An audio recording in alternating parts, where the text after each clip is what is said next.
Hello friends, my name is Ngoom. Welcome to Ngoom's Garden Possibilities. I am in my backyard today, and as you can see, it is fall. Winter is coming. We have a lot of leaves in the backyard, and our goal is to mulch the leaves, break them down so we can use them in the garden as mulch and as amendments to the soil. So join us as we do that today. Usually it is recommended that when you mow the lawn, the setting or the inches from the ground in terms of mowing should be at 3. However, we're going to move that down to 2 or 1. That way the lawnmower can easily pick up the leaves from the ground. We're not really bothered about the grass because winter is coming and it will pick up again in the spring. We are using the lawnmower to mulch down the leaves, to break down the leaves into smaller particles. That way they break down faster throughout the winter and take a smaller space in the garden. If you have a leaf mulcher, you could also use that. Last year we kept the leaves whole, but they took a longer time to break down. We will go up and down the lawn and do this and then back this up.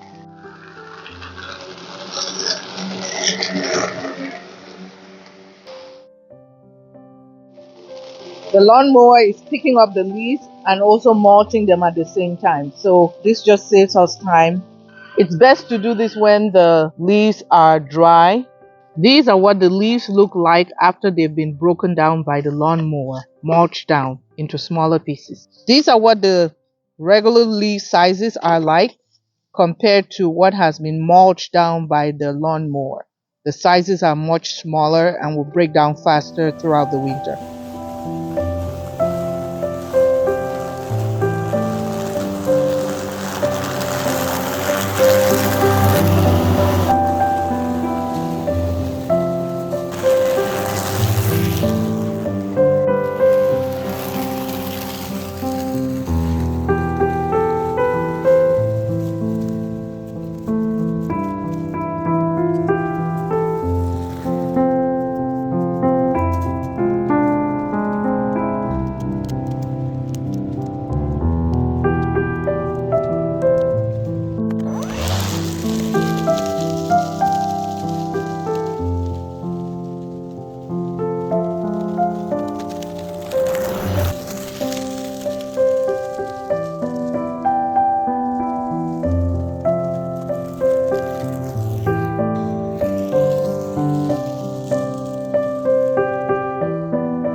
We are done collecting the leaves from the yard by raking them, and we've bagged them in these bags right here. You can see the number of bags that we have.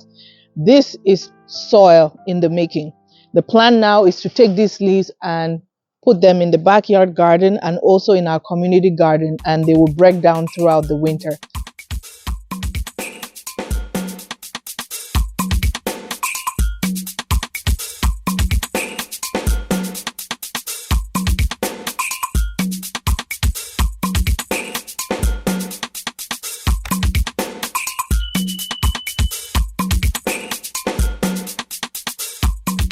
We are at the community garden and we're gonna spread the leaves here.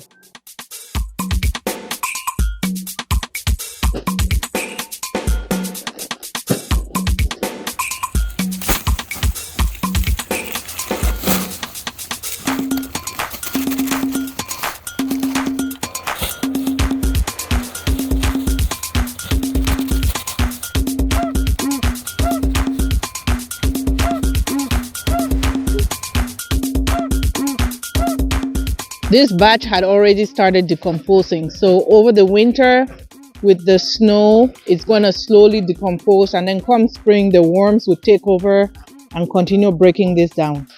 These are leaves that recently fell.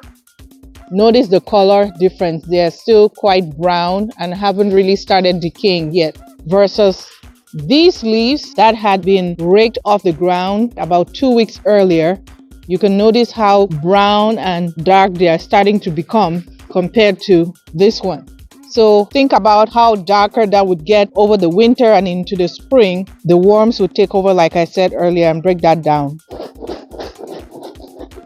Here's another batch of leaves mixed with grass clippings from earlier this fall. That is rich in carbon and fiber. We have dropped the leaves in the furrows of the beds.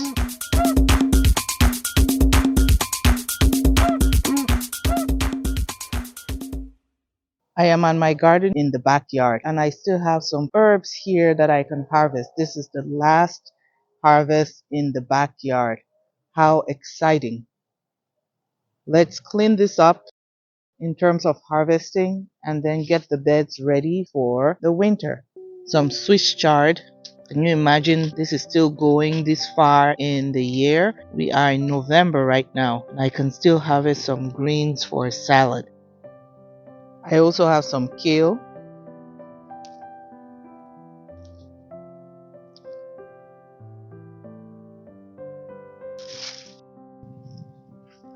And more rainbow chard over here. Swiss chard is cold tolerant, which is another reason why it's still doing well despite the cold. Let's harvest some parsley.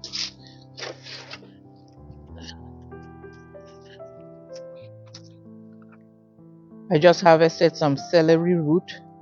Both the tops and the actual bulb root are edible. Oh, look at that. That's edible.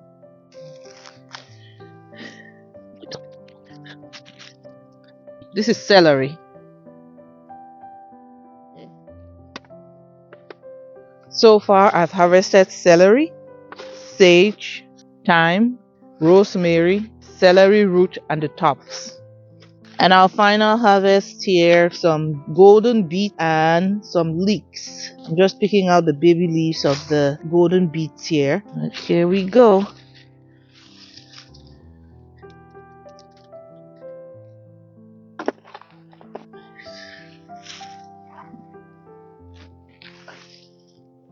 Huge leek.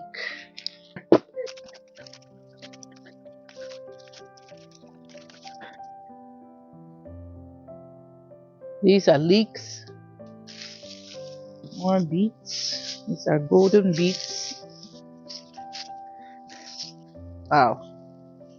Look at that harvest.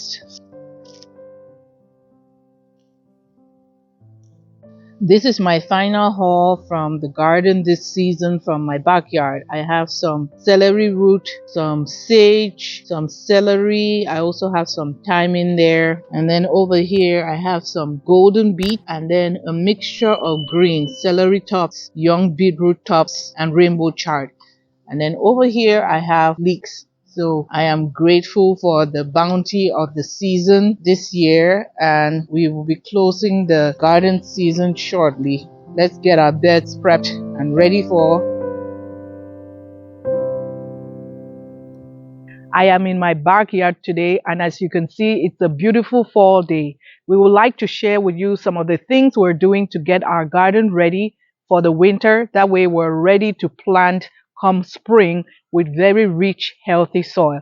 Join me, let's show you what we're doing.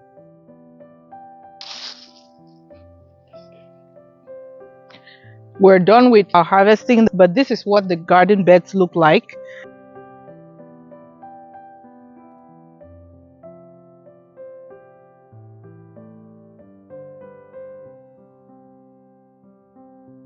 I have these 2 compost bins at the end of my property in which I have been collecting kitchen scraps throughout the summer. It hasn't completely decomposed, however, I'm still going to use the kitchen scraps in the garden to get the soil ready for spring. This is what the first one looks like. What I am going to take out from the top layer is compost or kitchen scraps that I recently added from a few weeks ago.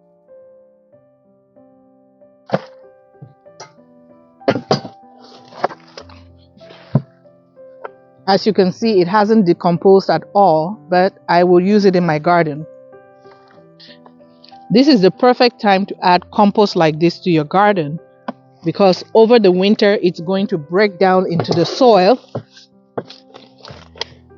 and get it ready by the time spring comes.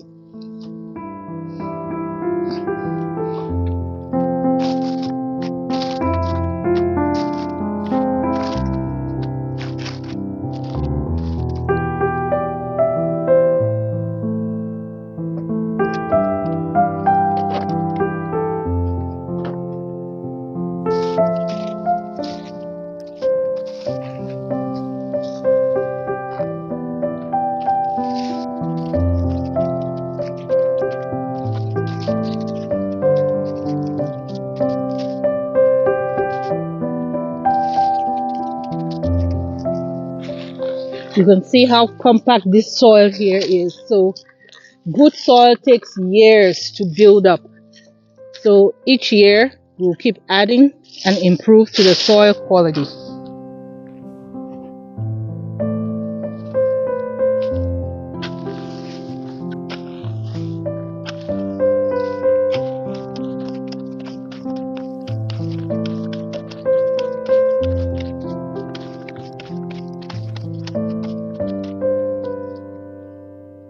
I've dug a trench in the middle of this bed. I'm going to do what you call trench composting.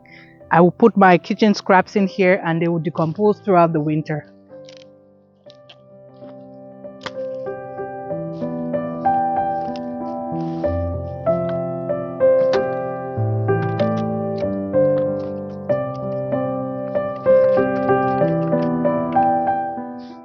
Now we'll cover.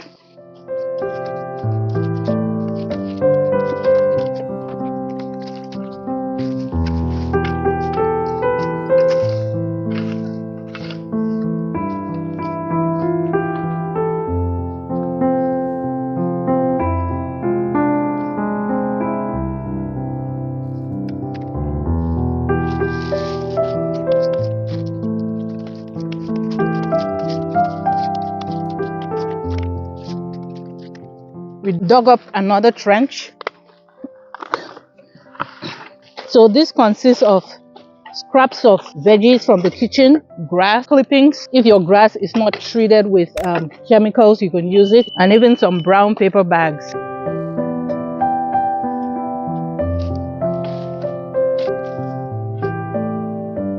Look at the worms here. These are the natural soil breaking organisms that nature has provided. Earthworms, signs of healthy soil. We have a bag of leaves here that we collected from the backyard because we have a lot of trees, and this is soil right here. The leaves are very dry and brittle and they will break up easily. I'm going to layer them on this bed.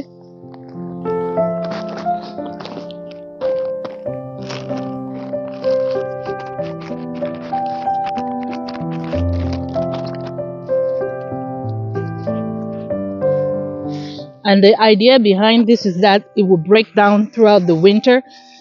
Snow is going to fall on this, cover it up, and it will break down throughout the winter, adding good nutrients, nitrogen, carbon, potassium into the soil. The worms are going to do their work now.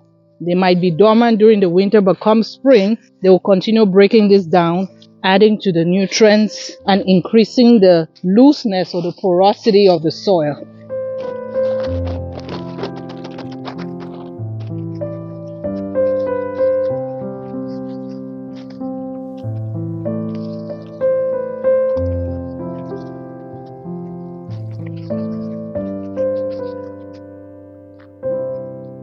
I have these raised planter beds here that I'm also going to prep for the winter, and here's what I'm going to do.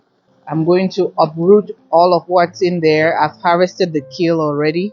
So I've pulled away a good chunk of the dirt on this side of the planter, and now I'm going to add some dry leaves on the bottom of it. And then I'm going to cover that.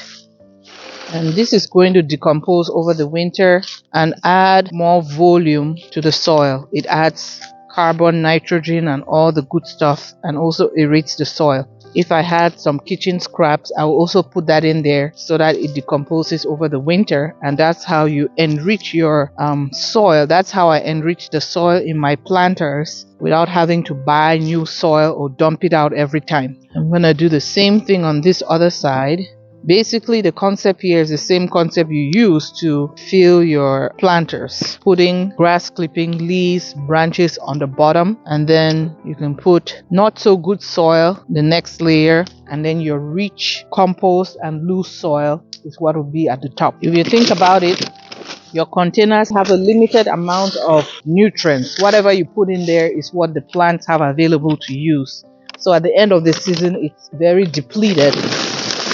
So you have to renew and refreshen the planter every season to ensure that whatever you plant in here has nutrients to grow really well. And this is what I do to refresh my garden soil in the fall. And then come spring, this will break down and you can add some more manure, compost at the top, and you're good to go.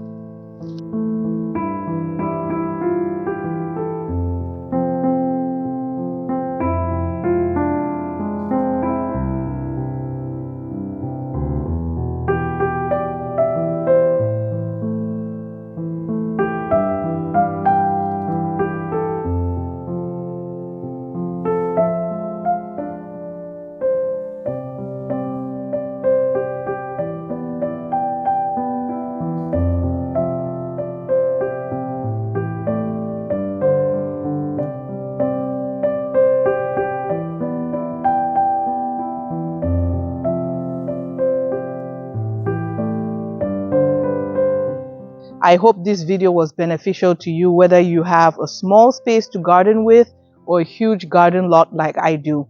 Please share and subscribe so you'll be notified every time we upload a video. Thank you for being here. Bye, friends.